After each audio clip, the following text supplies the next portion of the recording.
এবং এক্স-রে, এর আগে আমরা বলেছি যে এই দুটাতে ভালো করতেই হবে, কারণ আমাদের একটা ভাইবা বোর্ড শুরু হচ্ছে এক্স-রে দিয়ে, একটা ইসিজি দিয়ে, এবং এই কম্পোনেন্টগুলো সারা বছরই আমাদের কাছে থাকে। এবং এক্সটার্নাল এক্সামিনার যে পরীক্ষা নিতে আসবে সেও জানে যে এইগুলো তো তার কলেজের ম্যাটেরিয়াল। তা কেউ ভাইবা বোর্ড যদি এগুলো না ভালো পারে তখন ধরে নেয় যে সে ক্লাস করে না, এবং তাকে সে নেগেটিভলি মার্ক করে এবং তাকে একটু না পারলেই ফেল করানোর চেষ্টা করে। তাহলে এটা একটা নেগেটিভ ইমপ্রেশন যে সে তার ইন্টারনাল কম্পোনেন্টগুলো পারতেছে না, এবং যে এগুলো পারবে তার পরীক্ষার স্টার্টিংটা ভালো হবে। তাহলে অ্যাটলিস্ট এই ইন্টারনালের যে কম্পোনেন্ট, কয়েকটা এক্স-রে এবং কয়েকটা ইসিজি, এগুলো যেন অ্যাটলিস্ট ভালো পারে। আচ্ছা, গতদিন আমরা যেমন এক্স-রেগুলো দেখলাম, আজকে আমরা ইসিজিগুলো একটু দেখবো।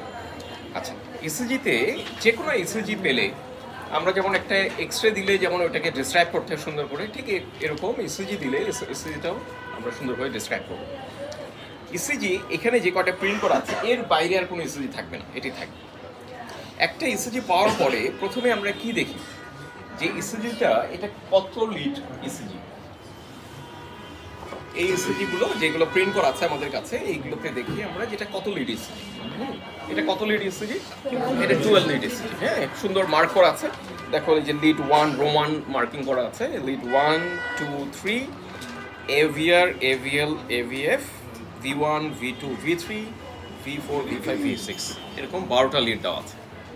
আচ্ছা, কিছু কিছু ইসিজিতে নিচে আরেকটা এক্সট্রা লিড দেওয়া থাকে, যেটাকে দেখবে যে লিড 2টা এক্সট্রা করে দেওয়া থাকে, ওটাকে রিদম স্ট্রিপ বলে। সব ইসিজিতে দেওয়া থাকে না, কিছু কিছু দেওয়া থাকে। যেমন এই ইসিজিটা যদি নেই, এই একটা ছোট ইসিজি, দেখো নিচে লম্বা করে লিড 2টাকে আবার এক্সট্রা দিয়ে দেওয়া আছে, এটাকে রিদম স্ট্রিপ বলে। কেন রিদম স্ট্রিপ বলে? কারণ এখানে মেইনলি রিদম রেট এগুলো অ্যাসেস করার জন্য দেওয়া হয় রিদম। কিন্তু লিড 2টাকে কেন দেওয়া হয়? কারণ রিদম রেট এগুলো ভালো অ্যাসেস করা যায় হলো লিড 2তে। কেন লিড 2তে ভালো অ্যাসেস করা যায়? কারণ লিড 2তে পি ওয়েভটাকে ভালো অ্যাসেস করা যায়, এই জন্য রিদম স্ট্রিপ এখানে আলাদাভাবে দেওয়া হয়। এগুলো যেহেতু সফটওয়্যার জেনারেটেড, এইটা আমরা যদি সফটওয়্যারে সিলেক্ট করে দিই তখন ও ওইভাবে অ্যাসেস করে দিতে পারে। আচ্ছা, এখন এরকম একটা যদি ইসিজি নেই, যদি দেখা যায় তার রিদম স্ট্রিপ আছে, তাহলে আমরা প্রথমেই দেখব যে তার রিদমটা কেমন। প্রথম কাজ হলো আমার রিদমটা কেমন। আচ্ছা, রিদম দেখার পরে যদি দেখি রিদম রেগুলার, সেকেন্ড কাজ হলো যে এই রিদমটা সাইনাস কিনা। কিভাবে বুঝবো? Is there P wave present or not. যদি দেখা যায় যে each and every QRS complex started with a P wave, তার মানে এটা এস এ নোট থেকে ইম্পালস তৈরি হচ্ছে, এস এ নোট থেকে ইম্পালস তৈরি হচ্ছে, অ্যাট্রিয়াল কন্ট্রাকশন হচ্ছে এবং ইম্পালস ভেন্ট্রিকলে যাচ্ছে, ভেন্ট্রিকল কন্ট্রাকশন শুরু হচ্ছে। কিউআরএস কমপ্লেক্স মানে ভেন্ট্রিকল ইম্পালস যাচ্ছে। আচ্ছা, যদি পি ওয়েভ অ্যাবসেন্ট থাকে তার মানে এস এ নোট থেকে আসছে না। আচ্ছা, তারপরে যদি এটা সাইনাস হয়ে থাকে আমরা হার্ট রেটটা খুঁজে বের করি। হার্ট রেট দেখার পরে আমরা কমপ্লেক্সগুলো খুঁজে দেখি, ওয়েভগুলো দেখি যে ওয়েভগুলো কেমন আছে। আচ্ছা, এখন একটা সুন্দর ইসিজি আমরা একটু দেখি, যেটার মধ্যে রিদম রেট দেখাটা ইজি হবে আমাদের।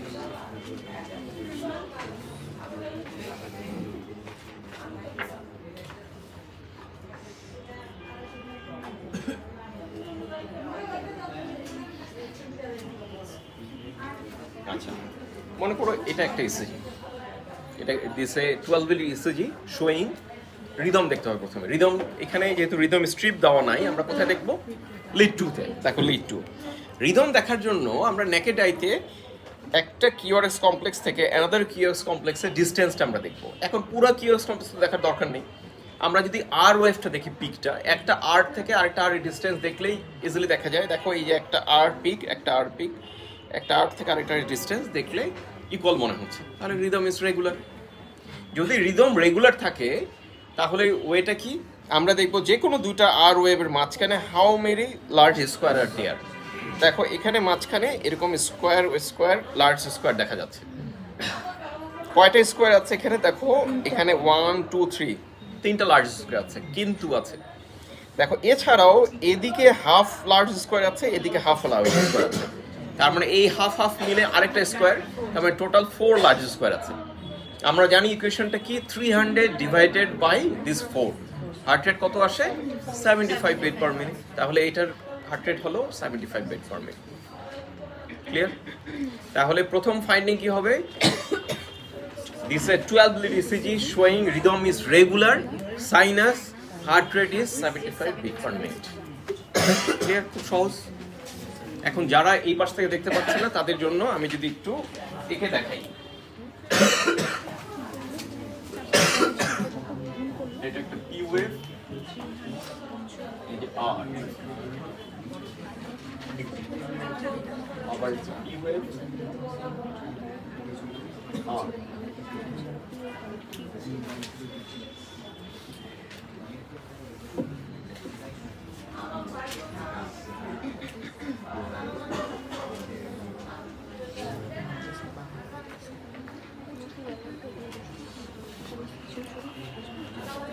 মোটামুটি মনে করি কিছু বলা আছে।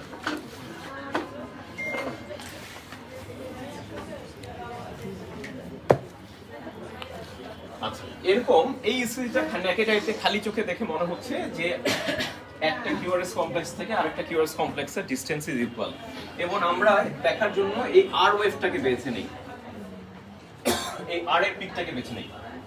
তাহলে এই আর টু আর ডিসটেন্স ন্যাকেটাইতে দেখে হচ্ছে ইকুয়াল। এখন দেখবো যে আর এর মাঝখানে কতগুলো কিউআরএস কমপ্লেক্স আছে। আমাদের যে ইসিজিটা আমরা দেখালাম ওই ইসিজিতে দেখা গেল যে এইখানে একটা আর আছে, এখানে একটা আছে, এখানে একটা ঘর আছে, এখানে একটা হাফ ঘর আছে, এখানে একটা হাফ ঘর আছে।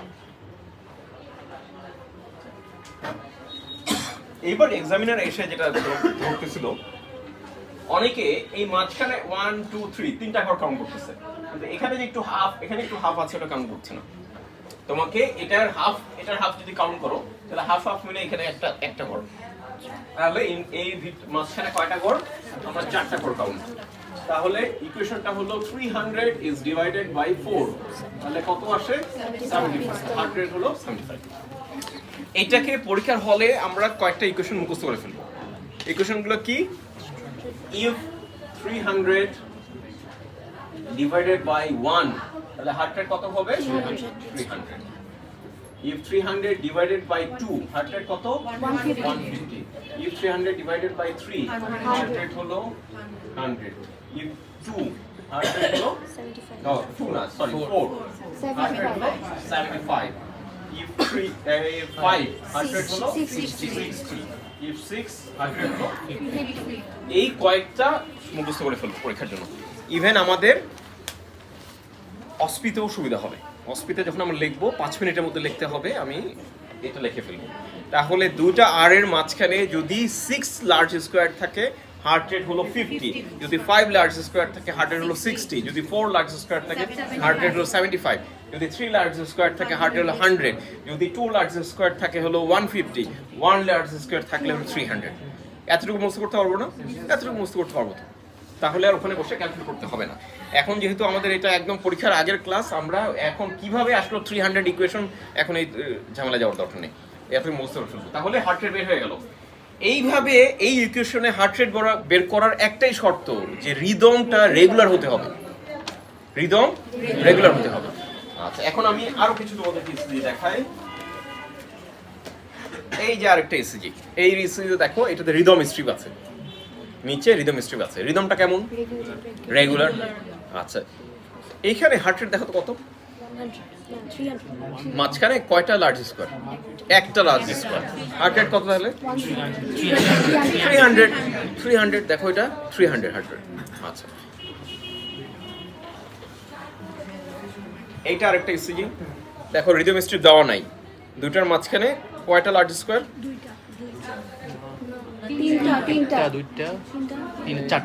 চারটা লার্জ স্কোয়ার। তাহলে হার্ট রেট কত? 75। তাহলে 75 এটা হার্ট রেট। আচ্ছা, তাহলে এটা পারবো, এই ইকুয়েশনটা সবাই পারবো। এখন আরেকটা ইসিজিতে যাচ্ছি আমরা, এই ইসিজিতে যাই। দেখো, এটাতে একটা রিদম স্ট্রিপ দেওয়া আছে, রিদম স্ট্রিপটা এই যে নিচে দেওয়া আছে। আচ্ছা, রিদম স্ট্রিপ দেওয়া থাকলে অনেকে একটা ভুল করে।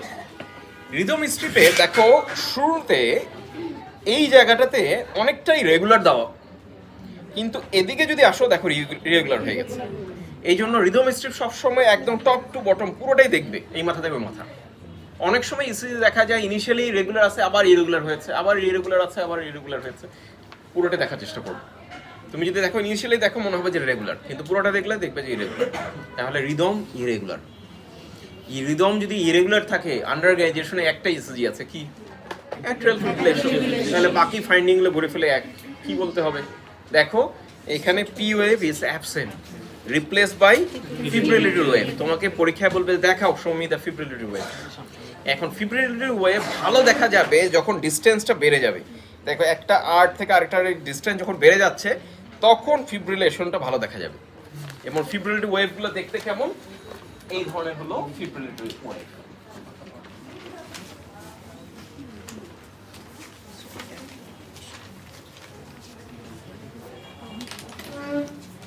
ওয়েভটা দেখতে অনেকটা এরকম, এই যে আর তারপরে এরকম এরকম কেঁপে কেঁপে গেছে, তারপরে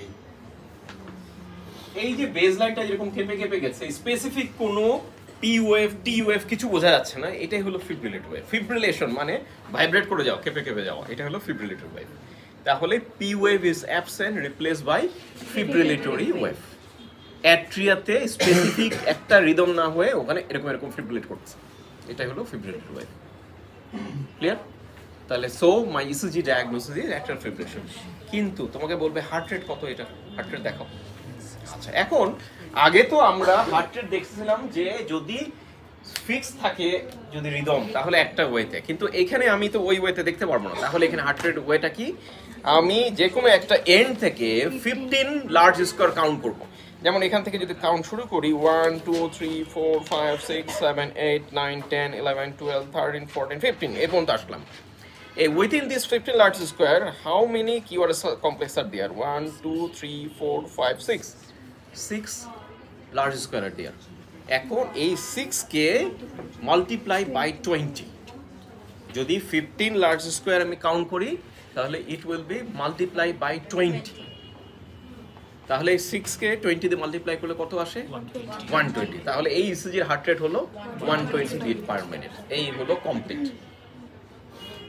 ঠিক আছে, আমি এখন এটাকে আবার সামনে রাখি যারা দূরে আছে তাদের জন্য। এই ইসিজিতে দেখো প্রথমেই দেখলাম this 12 lead ECG showing rhythm is irregularly irregular. Rhythm is irregularly irregular. P wave is absent and replaced by fibrillatory wave. Heart rate কিভাবে বের করতে হবে? আমি একটা এন্ড থেকে 15 লার্জ স্কয়ার ক্যালকুলেট করব। Within this 15 large square there are 6 QRS complex. I will multiply this 6 with 20. That means the heart rate is 120 beats per minute.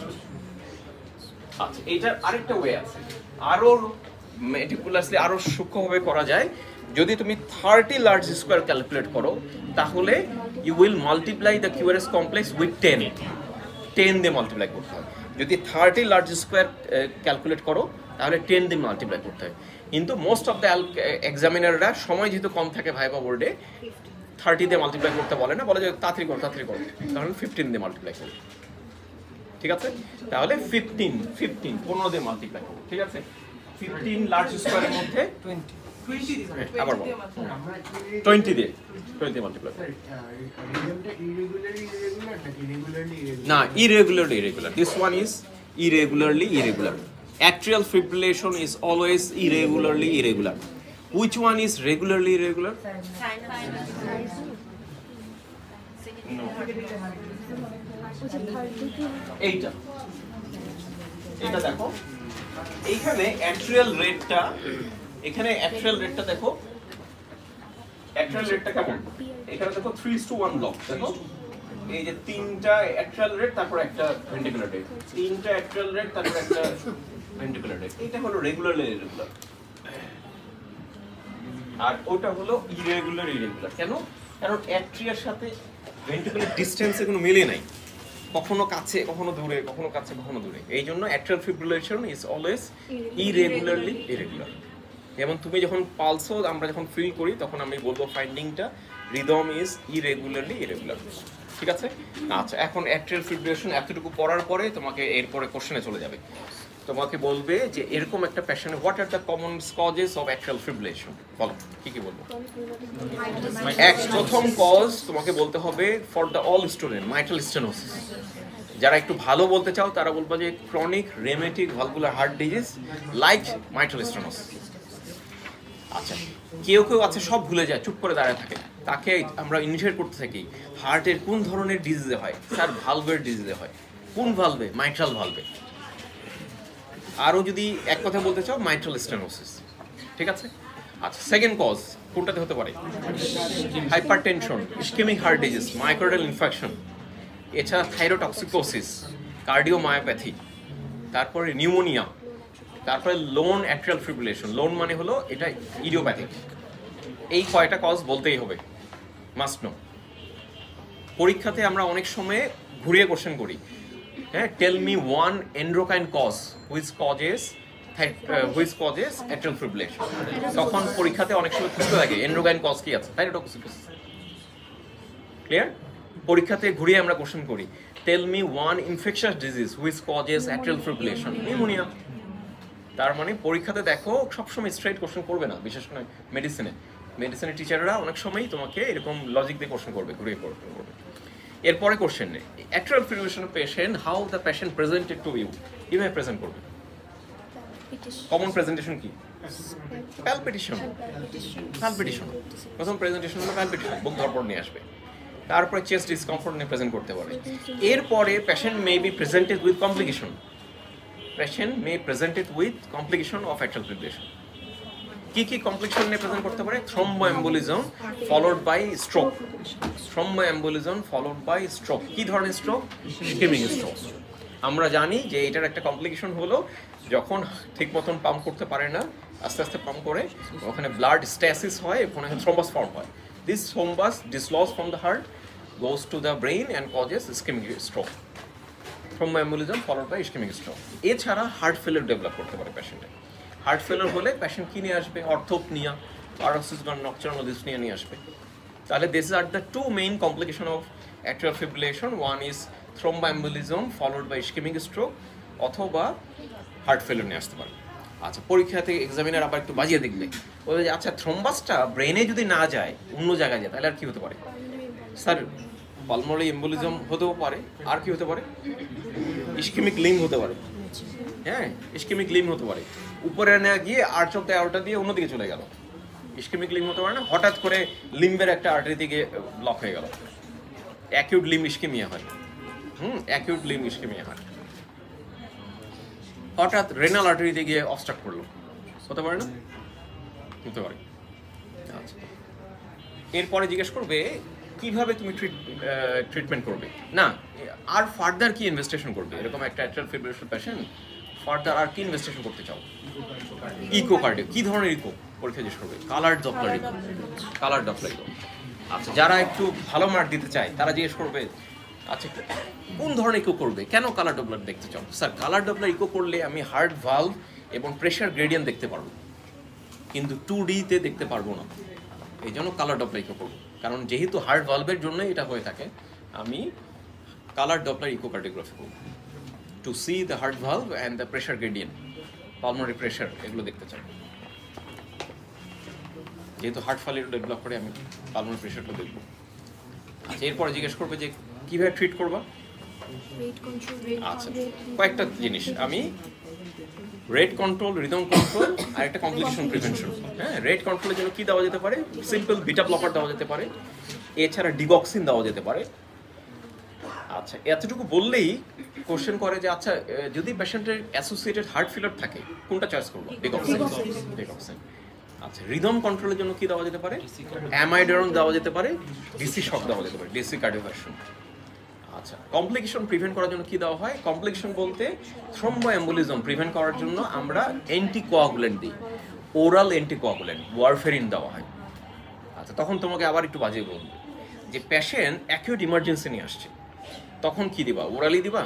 না, তখন ইন্ট্রাভেনাস দেওয়া যেতে পারে, যেমন কনভেনশনাল হেপারিন দেওয়া যেতে পারে, কিন্তু নাওএডেজ আমরা সাবকিউটেনিয়াস লো মলিকুলার ওয়েট হেপারিন ইউজ করবো, যেমন ইনক্সাপেরিন দেওয়া হয়। লো মলিকুলার ওয়েট হেপারিন দেবো, যেমন ইনক্সাপেরিন। আচ্ছা, আরেকটু কোশ্চেন করবে, যারা প্রেগনেন্ট লেডি তাদেরকে কি ওয়ারফেরিন দিব? না, কন্ট্রাইন্ডিকেটেড। তাকে পুরো প্রেগনেন্সি পিরিয়ডে লো মলিকুলার ওয়েট হেপারিন দিতে হবে, সাবকিউটেনিয়াস ইনজেকশন। ক্লিয়ার? দেখো কত কোশ্চেন একটা অ্যাট্রিয়াল ফিব্রিলেশন থেকে। আচ্ছা, তোমাকে আরো কোশ্চেন করবে, একটা অ্যাট্রিয়াল ফিব্রিলেশন পেশেন্ট তোমার কাছে আসছে, দেখলা তার বিপি পাওয়া যাচ্ছে না, শকে আছে, কার্ডিওজেনিক শক, তখন তোমার ট্রিটমেন্ট অফ চয়েস কি? কে বলতে পারবে? বলো। হ্যাঁ, কে বললো? হ্যাঁ, ডিসি শক। তখন একটাই ট্রিটমেন্ট, ডিসি কার্ডিওভার্সন। সবাই শুনে রাখো, একটা অ্যাট্রিয়াল ফিব্রিলেশনের পেশেন্ট তোমার কাছে আসছে কার্ডিওজেনিক শক নিয়ে, তখন একটাই ট্রিটমেন্ট, ডিসি শক, ডিসি কার্ডিওভার্সন। এতটুকু এনাফ, শেষ। আমি যতগুলো পয়েন্ট এই অ্যাট্রিয়াল ফিব্রিলেশন থেকে এবার আলাপ করলাম, এইবার ফাইনাল প্রফে প্রতিটা পয়েন্ট কাউকে না কাউকে ধরছে, ঠিক আছে? তার মানে দেখো কত এক্সটেন্ডে কোশ্চেন করে, একটা সিরিজ দিয়েই পুরো সিরিজ এর একটা কোশ্চেন জিজ্ঞেস করা শেষ। তাহলে আমাদের অ্যাট্রিয়াল ফিব্রিলেশন কমপ্লিট। হ্যাঁ, এই ইসিজিটা দেখো, এই ইসিজিতে একটা সিঙ্গেল লিড ইসিজি, তাই না? এখানে রিদমটা কেমন? রেগুলার, আর থেকে আর ডিস্টেন্স দেখা যাচ্ছে সুন্দর, রেগুলার। আচ্ছা, এটা কি সাইনাস? দেখো সাইনাস তো পি ওয়েভ আছে, প্রতিটা কিউরাস কমপ্লেক্সের পি ওয়েভ আছে, কিন্তু এখানে একটা মুশকিল আছে। দেখো এখানে এক্সট্রা পি ওয়েভ আছে অনেক। দেখো কিউআরএস এর আগে তো পি ওয়েভ আছে, এবং তারপরে আরো পি ওয়েভ আছে, আরো এক্সট্রা পি ওয়েভ আছে, এবং একটা পি ওয়েভের সাথে আরেকটা পি ওয়েভের ডিসটেন্স আবার ইকুয়াল। দেখো এই পি ওয়েভের সাথে এই পি ওয়েভ, এটার সাথে এই পি ওয়েভ, এটার সাথে এই, এটার সাথে এই, প্রতিটা পি ওয়েভের সাথে আরেকটা পি ওয়েভের ডিসটেন্স ইকুয়াল, কিন্তু not all the P wave followed by QRS complex. প্রতিটা পি ওয়েভের সাথে কিউআরএস কমপ্লেক্স আসতেছে না। তার মানে অ্যাট্রিয়াতে এসএ নোডে যতটা ইম্পালস তৈরি হচ্ছে, প্রতিটা ইম্পালস ভেন্ট্রিকলে যাচ্ছে না। কতক্ষণ পরপর যাচ্ছে? দেখো প্রতি 3টার পরপর একটাতে যাচ্ছে, ঠিক আছে?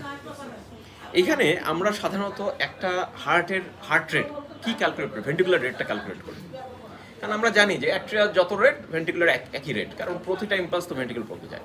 কিন্তু এই এসিতে দেখা যাচ্ছে অ্যাট্রিয়ার রেটটা অনেক বেশি, ভেন্ট্রিকুলার রেটটা অনেক কম। কারণ দেখো ভেন্ট্রিকুলার রেট বলতে তো আর্ট থেকে আরের ডিস্টেন্স, আর্ট থেকে আরের ডিস্টেন্স দেখলে মাঝখানে কয়টা করো? 1 2 3 4 5 6 7, 7টা লার্জ স্কোয়ার। তাহলে 300 ডিভাইডেড বাই 7 কত আসে? 300 ডিভাইডেড বাই 7 কত আসে? হ্যাঁ, 45 46 এরকম আসে। হ্যাঁ, তাহলে মানে ব্র্যাডিকার্ডিয়া হচ্ছে। কিন্তু দেখো একটা পি থেকে আরেকটা পি এর মাঝখানে মাত্র 2টা ঘর, তাহলে হার্ট রেট কত? 150। তার মানে দেখো অ্যাট্রিয়া 150 রেটে কন্ট্রাক্ট করতেছে, কিন্তু ভেন্ট্রিকল কন্ট্রাক্ট করতেছে মাত্র 46 বিটে, 46 বিটে। তার মানে ভেন্ট্রিকল অনেক স্লো কন্ট্রাক্ট করতেছে, আর অ্যাট্রিয়া কন্ট্রাক্ট করতেছে অনেক ফাস্ট। তার মানে আসলে অ্যাট্রিয়াল বিট এখানে আসতেছেই না, ভেন্ট্রিকল নিজে নিজে কন্ট্রাক্ট করতেছে। এই যে দেখো প্রতিটাতে কিন্তু 2টা আর এর মাঝখানে এই যে 1 2 3টা করে অ্যাট্রিয়াল রেট আছে, তোমার পি ওয়েভ আছে। এটাকে আমরা বলি 3:1 ব্লক বলে, এটা মোবিস টাইপ 2 ব্লক বলে। এটা কমপ্লিট হার্ট ব্লক না, এটা কমপ্লিট হার্ট ব্লক না। এটা আমাদের এখানে একটা আছে, এটা আমরা বহুদিন ধরে চেঞ্জ করতে চাচ্ছি, আছে, স্যার বলতেছে থাক। হ্যাঁ, আর এটাও এবারও দিয়েছিল 2-1জনকে, বেশি জনকে দেয় না। হ্যাঁ, এটা যারা ভালো পারে তাদেরকে দিতে থাকে। তাই এটা মোবিস টাইপ 2 ব্লক। এই পেশেন্টটা কি সিমটম নিয়ে আসতে পারে? আমাদের কার্ডিয়াক আউটপুট কিসের উপর ডিপেন্ড করে? ভেন্ট্রিকুলার রেটের উপর কন্ট্রাক্ট করে। তা যার ভেন্ট্রিকল এতক্ষণ পরপর কন্ট্রাক্ট করতেছে এত স্লোলি, তার কি হবে? কার্ডিয়াক আউটপুট ঠিক থাকবে না কমে যাবে? কমে যাবে। কমে গেলে কি সিমটম হবে? হার্ট রেট বাড়বে কি করে? হার্ট রেট তো অনেক কম, ফোর্স অফ কন্ট্রাকশন বাড়বে। ফোর্স অফ কন্ট্রাকশন বাড়লেই তার চেস্ট ডিসফাংশন হবে, কিন্তু হার্ট রেট তো অনেক কম, তাহলে কার্ডিয়াক আউটপুট কমতে থাকবে। কমলে কি হবে? তার সেরিব্রাল সার্কুলেশন কমতে থাকবে, তার ডিজি ফিলিং হবে, তারপর কি হবে? সিনকপ হবে, পড়ে যাবে, ঠিক আছে, আনকনসিয়াস হয়ে যাবে। তাহলে পেশেন্টটা আসবে চেস্ট ডিসকমফোর্ট নিয়ে, পেশেন্ট আসবে ভার্টাইগো ডিজিনেস নিয়ে, পেশেন্ট আসবে সিনকপ আনকনসিয়াসনেস নিয়ে। ক্লিয়ার? এই পেশেন্টের ট্রিটমেন্ট কি? পেসমেকার ইমপ্ল্যান্ট, তাই না? Pacemaker implant. আচ্ছা, এখন পেসমেকার তো ইমপ্ল্যান্টের অনেক ব্যাপার স্যাপার আছে, টাকা পয়সার ব্যাপার আছে, জোগাড় করতে হবে, অনেক অ্যারেঞ্জমেন্টের ব্যাপার আছে। তার মাঝখানে কি করা যেতে পারে? অ্যাট্রোপিন দেওয়া যেতে পারে। হ্যাঁ, অ্যাট্রোপিন দিলে 4 ঘন্টা হাফ লাইফ, অতক্ষণ একটু কাভার দেওয়া যাবে। এর মধ্যে টেম্পোরারি পেসমেকার করে রাখা যেতে পারে, সিসিইউতে থাকবে পেশেন্ট, তারপরে পার্মানেন্টটা অ্যারেঞ্জ করে তারপরে করা যেতে পারে। তার মানে পার্মানেন্ট ট্রিটমেন্ট হলো পার্মানেন্ট পেসমেকার ইমপ্ল্যান্ট করতে হবে তাকে। এরকম একটা হার্ট ব্লকের কারণ কি হতে পারে? Causes of this heart block congenital হতে পারে, অ্যাকোয়ার্ড হতে পারে, অনেকের কনজেনিটাল হতে পারে, অ্যাকোয়ার্ড হতে পারে। অ্যাকোয়ার্ড কজ কি? কমনেস্ট কজ হলো ইসকেমিক হার্ট ডিজিজ। সেকেন্ড হলো বয়সের কারণে ডিজেনারেশন হয়, এজ রিলেটেড ডিজেনারেশন হয়, এছাড়া ইসকেমিক হার্ট ডিজিজ। ঠিক আছে, এখান থেকে এতটুকুই ধরবে, এর বেশি ধরবে না এখান থেকে। এরপরে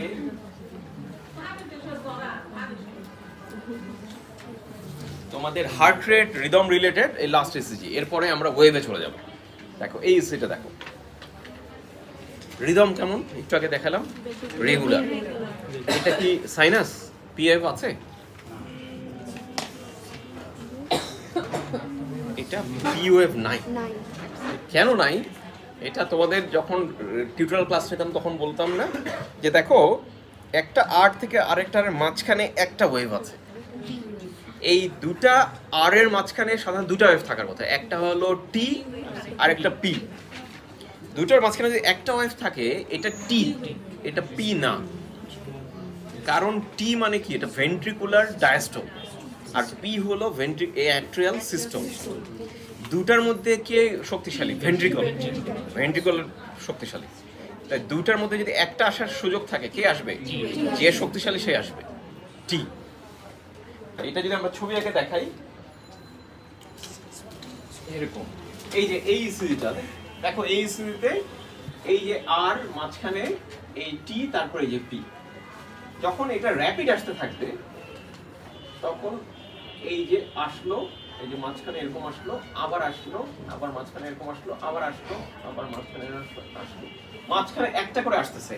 যখন একটা করে আসবে তার মানে এটা টি, ওটা পি ওয়েভ না, এটা হলো টি। এটা টি। আগে এটা ছিল টি, তারপরে পি, আগে ছিল টি, তারপরে ছিল পি, আগে ছিল টি, তারপরে ছিল পি।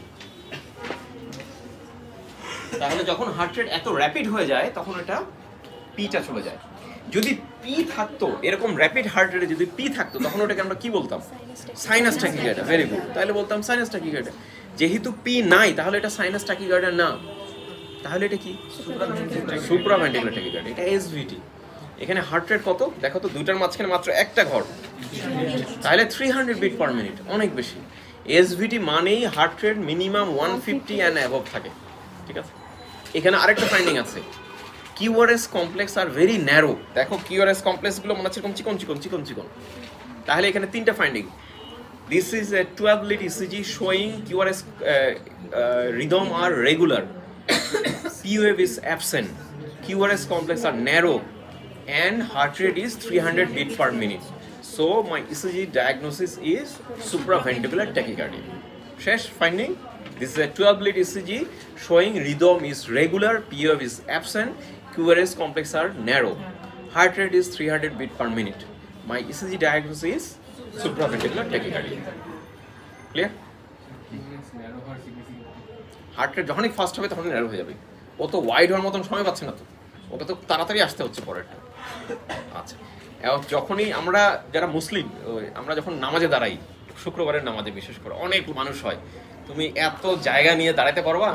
পাশের লোকজন বকা দকা দিয়ে তোমার পাশে দাঁড়া যাবে। হ্যাঁ, এত দাঁড়ায় সময় নিয়েছে, হ্যাঁ, সুযোগ নাই তোমার। হ্যাঁ, আর যখন ওয়াক্তের নামাজে দেখবা যে অনেক জায়গা আশেপাশে, কেউ পাই বড় করে দাঁড়াচ্ছে, কেউ এইভাবে দাঁড়াচ্ছে, হ্যাঁ, তখন অনেক জায়গা হার্ট ব্লকের মতন অবস্থা। হ্যাঁ, আর যখন শুক্রবারের নামাজে এইভাবে দাঁড়াতে হবে, জায়গা নাই, তা এইখানে জায়গা নাই, খুব র্যাপিড দাঁড়াতে হচ্ছে।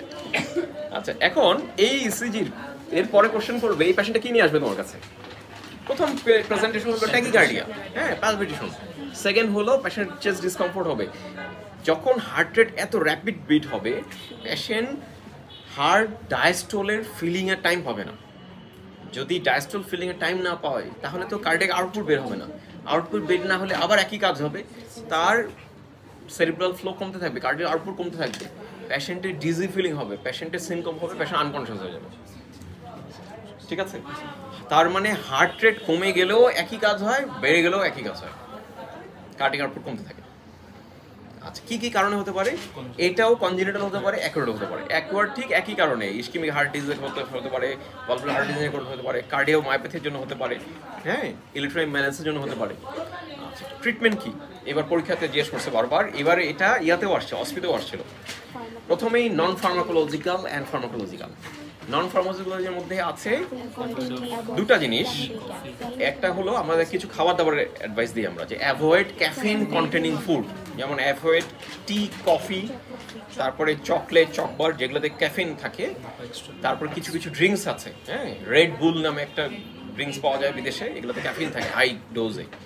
বিদেশে দেখবা যারা ড্রাইভিং করে তারা খুব রেড বুল খায়, এত গ্রেট নিউ গাড়িতে উঠে, কারণ ওটা ক্যাফিন থাকে হাই ডোজে, ঘুম আসে না, তাহলে এগুলো খাওয়া যাবে না। আচ্ছা, এছাড়া কোথাও এসব পেশেন্টদেরকে আমরা ব্রাইট লাইট, খুব লাউড সাউন্ড এসব জায়গায় যেতে নিষেধ করি। কোথাও মনে করো গায়ে হলুদের প্রোগ্রাম হচ্ছে, হ্যাঁ, কনসার্ট হচ্ছে, এইসব জায়গায় নিষেধ করা। আচ্ছা, কারো শুরু হয়েছে এসভিটি, ওই সময় দুটো ম্যানুভার, একটা হলো ক্যারোটিড বডি ম্যাসাজ আর একটা হলো ভালসালভা ম্যানুভার। এইবার এক্সামিনাররা ভালসালভা ম্যানুভার করে দেখাতে বলেছে। কিভাবে করতে হয়? আমরা নাক বন্ধ করে কান খুলে নাও, আমরা এইভাবে করি না, নাক বন্ধ, কান স্টেশনশিপ ব্লক হয়ে গেলে আমরা যেভাবে ঠান্ডা লাগলে এইভাবে করি, এইভাবে করবো। এটাই হলো ভালসাল ম্যানুভার। এটা কি করে? ইয়ার ড্রামে প্রেশার ক্রিয়েট করে, ভেগাস অ্যাক্টিভেট হয়। ভেগাসের কাজ কি? Parasympathetic activation. প্যারাসিম্পেথিক কাজ হলো হার্ট রেট কমানো। তাহলে এসভিটিতে হার্ট রেট বেড়ে গেছে, ও হার্ট রেট কমাবে অনেকটাই। আমাদের অ্যাট্রোপিন দিয়ে আমরা যেটা ব্যালেন্স করি, এখানে ভেগাসটা অ্যাক্টিভ হয়ে এটা ব্যালেন্স করে, ওপিসি পয়জনিংয়ের মতো।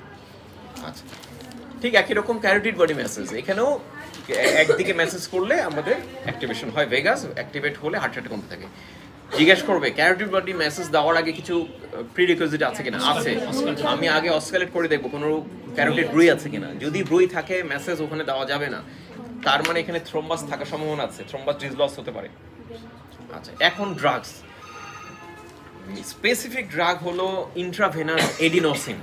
এই ড্রাগটা দিলে ইমিডিয়েটলি এটা ইমপ্রুভ হয়ে যাবে, কিন্তু এই ড্রাগের হাফ লাইফ কম, এটা খুব র্যাপিড দিতে হয় এবং নর্মাল স্যালাইন ফ্লাশ দিতে হয় দিয়ে। এছাড়া কি দেওয়া যেতে পারে? বিটা ব্লকার দেওয়া যেতে পারে, হ্যাঁ, beta blocker, simple beta blocker দিলেও ইমপ্রুভ হয়ে যাবে। তাহলে rate rhythm related ECG complex. Sir এটা heart rate 300 beats per minute, but এত ইম্পালস আসছে কোন নোট থেকে স্যার? এটা এসভিটি সাধারণত কেন হয়? এসভিটির পেশেন্টের যেটা দেখা যায়, এক্সট্রা নোট থাকে জন্মগত, তোমার এসএ নোট, এভি নোট ছাড়াও একটোপিক নোট থাকে, ওই নোট থেকে তৈরি হয়। এবং এক্সট্রা জন্মগত নোট থাকলে এই নোডের উপরে সিম্প্যাথেটিক ইনারভেশন থাকে না। সিম্প্যাথেটিক ইনারভেশন না থাকলে যে কি হয়, তাকে আমাদের কোনো একটা হার্ট রেট বাড়তে থাকলে কি করে, প্যারাসিম্প্যাথেটিক গিয়ে ওকে ইনারভেট করতে করতে থাকে, সাপ্রেস করতে থাকে। এই সাপ্রেশনটা থাকে না, ও নিজের মতন টিকার্ট হয়, টিকার্ট হলে তখন বাড়তে থাকে। এই জন্য এসভিটি পেশেন্টের আরেকটা কোশ্চেন করবে পরীক্ষাতে, এই পেশেন্টের আর কোনো অ্যাডভান্স কোনো ইনভেস্টিগেশন করা যায় কিনা, কি টেস্ট করা যায়, অ্যাডভান্স কোনো ট্রিটমেন্ট এবং ইনভেস্টিগেশন। ভেরি গুড, ইলেকট্রোফিজিওলজিক্যাল স্টাডি আমাদের দেশে এখন অনেক সেন্টারে হয়, অনেকগুলো জায়গায় হয়, হ্যাঁ, ইপি স্টাডি বলে, ইলেকট্রোফিজিওলজিক্যাল স্টাডি, ইপি স্টাডি। এবং ইলেকট্রোফিজিওলজি স্টাডি করে আমি যদি ওরকম একটুপিক কোনো নোট পাই, ওটাকে অ্যাবলেশন করে দেওয়া যায়, করে দিলে পেশেন্ট একদম এটা কিউরেটিভ ট্রিটমেন্ট, একদম ভালো হয়ে যাবে। ইলেকট্রোফিজিওলজিক্যাল স্টাডি। আমরা যেভাবে এনজিওগ্রাম করি, করোনা এনজিওগ্রাম, ঠিক ওই এনজিওগ্রামের মতন ক্যাথেটার গিয়ে রাইট অ্যাট্রেমে যায়, গিয়ে ওই ক্যাথেটারের মাথার মধ্যে ইলেকট্রোড দেওয়া থাকে, ও গিয়ে ওখান থেকে ডিটেক্ট করতে পারে। এবং বাইরে আমাদের ল্যাপটপ থাকে, ওখানে সফটওয়্যারে ডিটেক্ট করতে পারে যে কোথা থেকে ইম্পালসটা তৈরি হচ্ছে। ঠিক আছে, এটা একদম মডার্ন ট্রিটমেন্ট। আমাদের এখানে বাংলাদেশে এখন অনেক ভালো ভালো ইলেকট্রোফিজিওলজিস্ট আছে, তারা এই ট্রিটমেন্টগুলো করতে পারে। আগে আমাদের এইগুলো সব নিয়ারেস্ট কান্ট্রিতে আমরা এই সাপোর্টটা নিতাম, ইন্ডিয়াতে আগে এই সাপোর্টটা নেওয়া হতো। তারপরে এটা আমাদের নিয়ারেস্ট কান্ট্রি থেকে, আমাদের এখান থেকে প্রচুর ডাক্তার ওখান থেকেও ট্রেনিং করে আসছে, হ্যাঁ, এবং এখনও করে। এখন এই সেন্টারগুলো আমাদের এখানে অনেক ডেভেলপ হয়েছে, হ্যাঁ, এখন বড় অংশ পেশেন্ট সবাই এখানেই ট্রিটমেন্ট নিয়ে থাকে।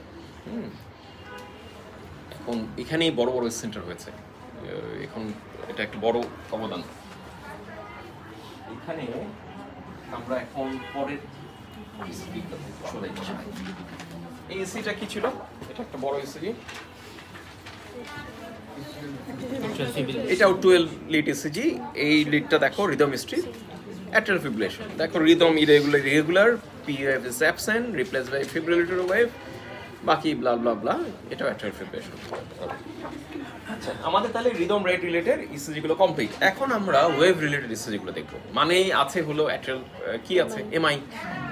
আমাদের দুইটা ইসিজি বাকি আছে এখন, এমআই আর লেফট ভেন্ট্রিকুলার হাইপারট্রফি। আচ্ছা, এমআই ইসিজি পড়ার আগে আমাদেরকে দেখতে হবে যে আমাদের রেড রিদম দেখা হয়ে গেলে আমরা ওয়েভ দেখার জন্য একটা প্যাটার্ন ফলো করি। কেন প্যাটার্ন ফলো করি? আমাদের ইসিজির বিভিন্ন যে লিড বসাই, এটার উদ্দেশ্য হলো আমরা হার্টটাকে বিভিন্ন অ্যাঙ্গেল থেকে অবজার্ভ করি, হার্টের এক একটা সারফেসকে এক একটা অ্যাঙ্গেল থেকে অবজার্ভ করি। কেন এক একটা সারফেস থেকে দেখতে হবে? কারণ হার্টের যে তিনটা মেইন যে করোনারি আর্টারি, ও এক একটা সারফেসকে কাভার করে সাপ্লাই দেয়। যেমন রাইট করোনারি আর্টারি ইনফিরিয়র সারফেসটাকে এভাবে সাপ্লাই দিচ্ছে, ইন্ট্রাভেন্ট্রিকুলারটা দিচ্ছে সামনের সাপ্লাইকে, লেফট মেইনটা দিচ্ছে আবার এই সাইডটাকে। তো এই জন্য এতগুলো লিডকে ইনভেন্ট করা হয়েছে বা বের করা হয়েছে। এখন কিভাবে এটা দেখবো আমরা? দেখো, আমরা দেখার সময় রেড রিদম দেখার পরে আমরা লিড 1 আর এভিএল লিখে নাও সবাই, লিড 1 অ্যান্ড এভিএল এই দুটো একসাথে দেখব। কারণ lead 1 and AVL represent the high lateral surface of the heart. Lead 1 and AVL represent the high lateral surface of the heart. এরপরে lead 2, 3 AVF represent the inferior surface of the heart. Lead 2, 3 AVF represent the inferior surface of the heart. এরপরে lead V1, V2, V3 and V4 represent the anteroseptal surface of the heart. Anteroseptal surface of the heart. Lead V1, V2, V3, V4 represent the anteroseptal surface of the heart. এরপরে হলো lead V1, V2, V3, V4, V5 or V6 পর্যন্ত represent the enterosurface or extensive enterosurface of the heart. ঠিক আছে, পুরো enterosurface of the heart। তার মানে আমরা এই স্পেসিফিক জায়গাগুলোতে যদি কোনো চেঞ্জ পাই, তার মানে ওই জায়গাটাতে ইনভলভ হয়েছে। এখন এই জায়গায় আমরা কি চেঞ্জ খুঁজবো? হয় আমরা ইস্কেমিয়া খুঁজবো বা ইনফ্রাক্ট খুঁজবো। আচ্ছা, ইস্কেমিয়া বেশি ইম্পর্টেন্ট না ইনফ্রাক্টটা বেশি আমাদের জন্য? ইনফ্রাক্টটা অ্যাকিউট চেঞ্জ। আচ্ছা, অ্যাকিউট ইনফ্রাক্টের ফিচার কি, হলমার্ক ফিচার? অ্যাকিউট ইনফ্রাক্টের হলমার্ক ফিচার হলো এসটি এলিভেশন। এসটি এলিভেশন, কোথাও যদি এসটি এলিভেশন পাওয়া যায় আর অন্য যাই থাকুক, এটা অ্যাকিউট এমআই। আবার বলি, কোথাও যদি এসটি এলিভেশন পাওয়া যায় তাহলে অন্য কোথায় যাই থাকুক আমরা এটাকে অ্যাকিউট এমআই বলব। আচ্ছা, অ্যাকিউট এমআইতে এসটি এলিভেশন ছাড়া আর কি থাকতে পারে? ওখানে টি ইনভার্সন থাকতে পারে, প্যাথোলজিক্যাল কিউ থাকতে পারে, এসটি ডিপ্রেশনও থাকতে পারে। কিন্তু এসটি এলিভেশন থাকা মানে ওটা অ্যাকিউট এমআই। আচ্ছা, এই যে আমি স্পেসিফিক যে দুইটা তিনটা করে যে সারফেসের ইসিজি বললাম, সবগুলোতেই কি চেঞ্জ থাকতে হবে? যেমন ইনফিরিয়র এমআই 2, 3 AVF তিনটাতেই কি থাকতে হবে চেঞ্জ? নো, কনজিকিউটিভ যে কোনো দুইটাতে থাকতে হবে, অ্যাটলিস্ট দুইটাতে থাকতে হবে। একটাতে থাকলে বলা যাবে না, একটাতে থাকলে আমরা কি বলবো? Non specific ST change. ওটাকে আমরা বলি non specific ST change, at least দুটোতে থাকতে হবে। যেমন আমি যদি ইনফিরিয়র এনএমআই এর কথা বলি, 2, 3 AVF, এখানে আমি শুধু লিড 3-তে এসটি এলিভেশন পাচ্ছি, ওটাকে ইনফিরিয়র এমআই বলতে পারবো না, ওটাকে বলবে non specific ST change in lead 3। কিন্তু এমন যদি পাই লিড 2 আর 3-তে এসটি এলিভেশন পাচ্ছি, তাহলে বলবো অ্যাকিউট ইনফিরিয়র এমআই। যদি এমন পাই লিড 2 আর এভিএফ-এ এসটি এলিভেশন পাচ্ছি, তাহলেও বলবো অ্যাকিউট ইনফিরিয়র এমআই। ঠিক আছে, যদি দেখি যে তিনটাতেই আছে তাহলেও বলবো যে অ্যাকিউট ইনফিরিয়র এমআই। তার মানে অ্যাটলিস্ট দুটোতে থাকতে হবে। ঠিক একই রকম লিড V1, V2-তে পাচ্ছি এসটি এলিভেশন, তাহলে কি বলবো? Acute anteroseptal MI. যদি এমন পাই যে V2 V3-তে পাচ্ছি তাহলে অ্যাকিউট এন্ট্রোসেপ্টাল এমআই। যদি এমন পাই V2 V3 V4-এ পাচ্ছি তাহলে অ্যাকিউট এন্ট্রোসেপ্টাল এমআই। যদি V2 V3 V4 V5-এ পাচ্ছি তাহলে অ্যাকিউট এক্সটেন্সিভ এন্ট্রি। যখনই 5-এ চলে আসলো তার মানে ওটা এক্সটেন্সিভ এন্ট্রি হয়ে গেল, অথবা এন্ট্রি এমআই হয়ে গেল, ফুল এন্ট্রি এমআই। ঠিক আছে, আচ্ছা তাহলে এই আইডিয়াটা ক্লিয়ার তো? আচ্ছা, একটা ইসিজিতে আমি দেখলাম শুধু এসটি এলিভেশন আছে, ওটা কি এমআই? Acute MI. আচ্ছা, আরেকটা ইসিজিতে এসটি এলিভেশন আছে তার সাথে টি ইনভার্সন আছে, তাহলে কি এমআই? অ্যাকিউট এমআই, কারণ এসটি এলিভেশন আছে। সব থেকে স্ট্রং ফিচার তো এসটি এলিভেশন। আরেকটা ইসিজিতে এসটি এলিভেশন আছে তার সাথে টি ইনভার্সন আছে, তার সাথে প্যাথোলজিক্যাল কিউ আছে, কি এমআই? না, অ্যাকিউট এমআই। আমি বলছি না সব থেকে স্ট্রং ফিচার তো এসটি এলিভেশন। এসটি এলিভেশন থাকা মানে ওটা অ্যাকিউট এমআই, আর যাই থাকুক। আচ্ছা, আরেকটা ইসিজিতে এসটি এলিভেশন আছে, আরেকটা ইসিজিতে এসটি এলিভেশন আছে তার সাথে আরেক জায়গায় টি ইনভার্সন, আরেক জায়গায় এসটি ডিপ্রেশন আছে অন্য একটা লিডে, তাহলে কি? আচ্ছা, আরেকটা ইসিজিতে শুধু এক জায়গায় প্যাথোলজিক্যাল কিউ আছে আর টি ইনভার্সন আছে, ঠিক আছে, এটা কি? ওল্ড এমআই, যেহেতু এসটি এলিভেশন নাই। কারণ pathological Q once develop for life long, এটা চেঞ্জ হবে না। একবার ডেভেলপ করে গেলে এটা লাইফ লং এর জন্য ডেভেলপ করে যাবে।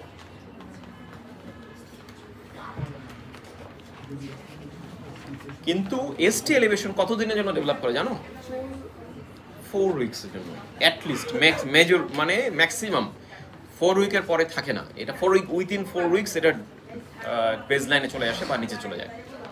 আচ্ছা, কোনো অ্যাকিউট এমআই এর এসটি এলিভেশন যদি 4 উইকসের পরও যদি এলিভেশন থাকে তখন কি চিন্তা করবো? Aneurysm. Very good, very good. এই তো, যারা ভালো করবে তাদেরকে জিজ্ঞেস করবে পরীক্ষাতে যে কোনো অ্যাকিউট এমআই ইসিজিতে এসটি এলিভেশন 4 উইকসের পরও যদি এসটি এলিভেশন হয়ে থাকে তাহলে কি বুঝবো? তাহলে অ্যানিরিজম হয়েছে, অ্যানিরিজম হয়েছে, এতদিন থাকবে না। আচ্ছা, এখন এই ইসিজিটা বলো। This is a 12 lead ECG showing rhythm is regular, sinus, heart rate is 75 beat per minute. এরপরে আমরা ওয়েভ দেখবো। দেখো lead 1 AVL, দেখো 1 এ কিছু নাই। AVL এ ST ডিপ্রেশন আছে। ST depression is a feature of ischemia, কিন্তু শুধু ইস্কিমিয়ার কোনো ইসিজি তোমাদের পরীক্ষায় থাকে না, তাহলে এটা ইগনোর করি আপাতত। এখন আসি লিড 2 3 AVL। লিড 2 তে কি আছে? দেখো এই যে এসটি এলিভেশন আছে, এসটি সেগমেন্ট উপরে উঠে গেছে। লিড 3 তে এসটি সেগমেন্ট উঠে গেছে, লিড এভিএফ এ এসটি উপরে উঠে গেছে। তার সাথে এই জায়গায় প্যাথোলজিক্যাল কিউ আছে। দেখো লিড 3 তে প্যাথোলজিক্যাল কিউ আছে, একটা বড় প্যাথোলজিক্যাল কিউ আছে। এছাড়া দেখো V1 এ এসটি ডিপ্রেশন আছে, তার মানে ইস্কিমিয়ার ফিচার আছে। V2 তে এসটি ডিপ্রেশন আছে, তার মানে ইস্কিমিয়ার ফিচার আছে। ইস্কিমিয়াটা ইগনোর করি, ইস্কিমিয়ার জন্য তো তোমাদেরকে দেওয়া হবে না, তোমাদেরকে ইনফার্কশনের জন্য দেওয়া হবে। তাহলে এটা ডায়াগনোসিস কি? Acute inferior MI. দেখো এসটি এলিভেশনটা, এসটি এলিভেশন কোনটা? এই যে পোরশনটা যে উঠে গেল, এই পোরশনটা এই যে এখান থেকে উপরে উঠে গেছে, এইটাই উঠে গেছে উপরে। এটা হলো এসটি সেগমেন্ট, এই যে লিড 1 এ এটা হলো এসটি সেগমেন্ট, তাই না? এই দেখো এটা এসটি সেগমেন্ট, এই জায়গায় দেখো বেজ লাইনে আছে লিড 1, এই জায়গায় বেজ লাইনে আছে, কিন্তু এই জায়গায় এই পেশনটা এখান থেকে উপরে উঠে গেছে, এটা হলো এসটি এলিভেশন, এখানে উঠে গেছে। দেখো এটা এখান থেকে উপরে উঠে গেছে। দেখো এই যে লিড 1 এ এই জায়গাটা হলো এসটি সেগমেন্ট, বেজ লাইনে আছে, কিন্তু এই জায়গায় এই পোরশনটা উপরে উঠে গেছে, উপরে উঠে গেছে। দেখো এটা বেজ লাইনে আছে, এটা নর্মাল, কিন্তু এই জায়গায় এই বেজ লাইন থেকে উপরে উঠে গেছে, এটা হলো এসটি এলিভেশন। আর এইখানে দেখো ডিপ্রেশন, এই দেখো বেজ লাইন থেকে নিচে নেমে গেছে এসটি এলিভেশন। তাহলে আমি এলিভেশন পাচ্ছি 2 3 AVF, 3 জায়গায় ইনফিরো। আচ্ছা, এখন প্যাথোলজিক্যাল কিউ কোনটা? এইটা হলো প্যাথোলজিক্যাল কিউ, এই যে, কারণ এই কিউটা ছোট্ট কিন্তু এই কিউটা বেশ বড়। এখন প্যাথোলজিক্যাল কিউ এটা যদি আমি এখানে একে দেখাই তোমাদেরকে যে এসটি এলিভেশনটা কোনটা আর প্যাথোলজিক্যাল কিউ কোনটা, তাহলে একটু ক্লিয়ার হবে।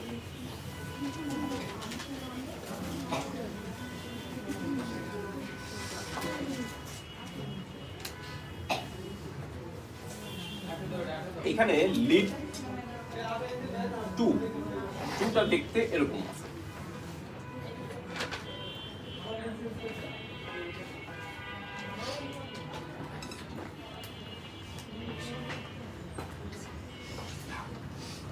এরকম আছে লিড 3।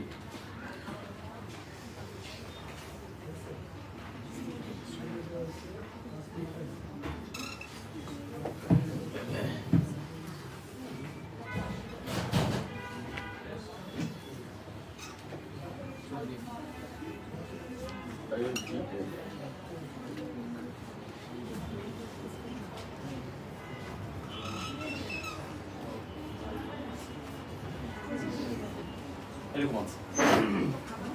এই ইসিজির মধ্যে এই 3টা লিড এরকম দেওয়া, এই 3টার মধ্যে 3টাতেই এসটি এলিভেশন আছে। দেখো এই যে এসটি সেগমেন্টটা নিচ থেকে এই যে টিক দিলাম, নিচ থেকে উপরে উঠে গেছে, এইটা হলো এসটি সেগমেন্ট। এই যে এই জিনিসটা উপরে উঠে গেছে, এই জিনিসটা এখানে থাকার কথা ছিল। নরমালি থাকার কথা কেমন ইসিজিটা দেখতে এরকম থাকার কথা, এরকম এরকম এরকম থাকার কথা। এইটা হলো এসটি সেগমেন্ট, এই জায়গাটা হলো এসটি সেগমেন্ট, এই জায়গাটা এরকম উপরে উঠে গেছে। এইটা টি থাকার কথা, টি এর একটা আর্ম দেখো, একটা আর্ম এরকম উঠে গেছে, ঠিক আছে? তাহলে এসটি সেগমেন্ট উঠে গেছে। এখন কিউটা নিয়ে ব্যাপার, এই কিউটা দেখো, এই যে ছোট্ট কিউ, এটা নরমাল কিউ। কিউকে কখন আমরা প্যাথোলজিক্যাল বলি? যদি কিউ এর ওয়াইড 1 মিলিমিটারের চেয়ে বেশি হয়, অথবা লেন যদি 3 মিলিমিটার বা তার বেশি হয়। এটাকে 2.5 মিলিমিটার বলে, আমরা সহজভাবে বলি যে 3 মিলিমিটার বা বেশি। 3 মিলিমিটার মানে কতটুকু জানো? এই যে গ্রাফ পেপারটা যে আছে, ওটাই স্মলেস্ট একটা ঘর হলো 1 মিলিমিটার। তাহলে স্মলেস্ট যদি 3 ঘর বা তার বেশি হয়, দেখবে এটা যদি দেখো, দেখবা যে 3 ঘর কি আর প্রায় 5 ঘর হয়ে আছে প্রায় এই ছবির মধ্যে। তাহলে এখানে যদি এক একটা ঘর ধরি, এই ছোট্ট ছোট্ট ঘর, এই ছোট ছোট ঘর, যেরকম ছোট ছোট ঘরগুলো ক্যালকুলেট করবো, আর এদিকে ছোট ছোট ঘর ক্যালকুলেট করবো। তাহলে এদিকে যদি 1 ঘরের বেশি আর এদিকে 3 ঘরের বেশি যদি হয় লেন্থ, তাহলে this one is pathological Q. আরেকটা সূত্র আছে, আর এর সাথে ক্যালকুলেট করা যায়, ওটা দরকার নেই আপাতত, এটা জানলেই হবে। ওগুলো পোস্ট গ্রাজুয়েশনে যখন যাবে, মেডিসিনে যখন পড়াশোনা করবে বা কার্ডিওলজিতে পড়াশোনা করবে, তখন ওগুলো আমরা করবো। এখন আন্ডার গ্রাজুয়েশনে একটা ক্রাইটেরিয়া জানলেই হবে, অনেক ক্রাইটেরিয়া আছে, ঠিক আছে? তাহলে এই ইসিজিটা আবার যদি বলি, this 12 lead ECG showing rhythm is regular, sinus, heart rate is 75 beat per minute, there's a ST elevation in lead 2 through AVR, there's a pathological Q in the lead 3. So my ECG diagnosis is acute ST elevation inferior MI. এইবার এক্সামিনাররা ST elevation কথাটা শুনতে যাচ্ছিল, কারণ আমরা জানি যে acute MI দুই ধরনের আছে, ST এলিভেশন এমআই আছে, নন ST এমআই আছে। তাহলে কেউ যদি অ্যাকচুয়ালি বলতে চায় যে পুরা ডায়াগনোসিস, তাহলে হলো acute ST elevation infra MI, ঠিক আছে? ক্লিয়ার? এখন তোমার পরের কোশ্চেন শুরু হবে এমআই রিলেটেড। আচ্ছা, এখন আমরা বাকি এমআই রিসিভগুলো শেষ করে তোমাদেরকে এমআই রিলেটেড কোশ্চেনে চলে যাব। এটা দেখো তো কি, এখানে রিদম রেট দেখার উপায় নেই, কারণ প্রতিটাতে একটা একটা করে কমপ্লেক্স দিয়েছে। আমরা আগের ওয়েতে দেখি 1 AVL কিছু নাই চেঞ্জ, 2 3 AVF কোনো চেঞ্জ নাই, V1 কি আছে? V1 এ ST এলিভেশন, দেখো V1 এ ST এলিভেশন আছে।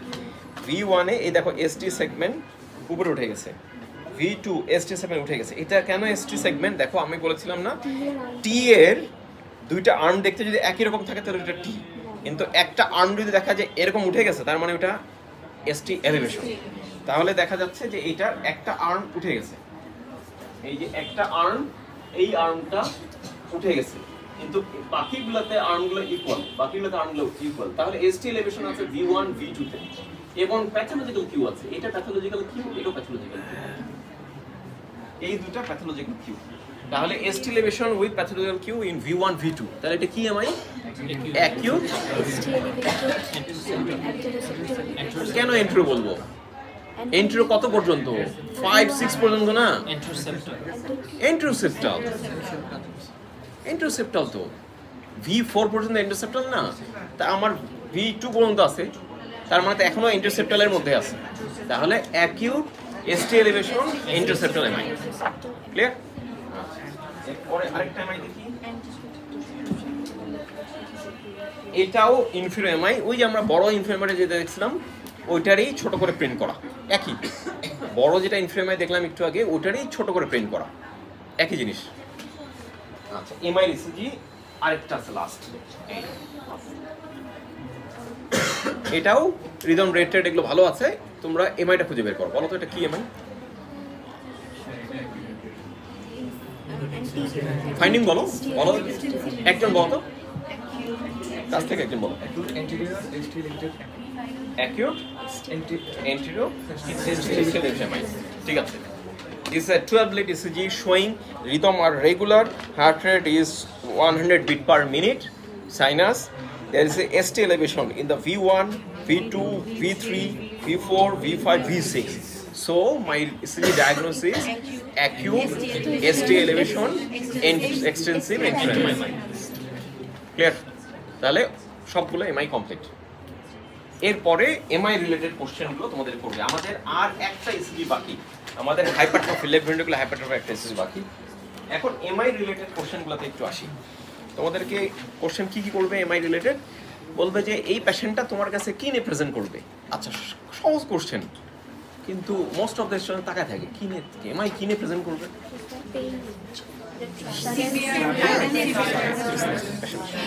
স্যার মানে শুনতে চাচ্ছে একটা ক্লাসিক্যাল এমআই এর চেস্ট পেইনের ডেসক্রিপশন শুনতে যাচ্ছে, এটাই তো এমআই মানে তো চেস্ট পেইন নিয়ে প্রেজেন্ট করবে। কি স্টুডেন্ট কি বলে জানো, স্যার শ্বাসকষ্ট নিয়ে প্রেজেন্ট করবে, সোয়েটিং নিয়ে প্রেজেন্ট করবে, বমি নিয়ে প্রেজেন্ট করবে, এইগুলো বলতে থাকে। মেইন প্রেজেন্টেশন তো শুনো, খেয়াল রাখবা প্রতিটা সিস্টেমের কার্ডিনাল প্রেজেন্টেশন এক একটা সিস্টেমের এক একটা আছে। হার্টের মেইন প্রেজেন্টেশন হলো পেইন, রেসপিরেটরি সিস্টেমের মেইন প্রেজেন্টেশন হলো কাশি কাফ, পেটের মেইন প্রেজেন্টেশন হলো পেইন, ঠিক আছে। ইউরিনারি ট্র্যাকের মেইন প্রেজেন্টেশন হলো ডিসইউরিয়া, বার্নিং, এরকম কয়েকটা খেয়াল রাখতে হবে।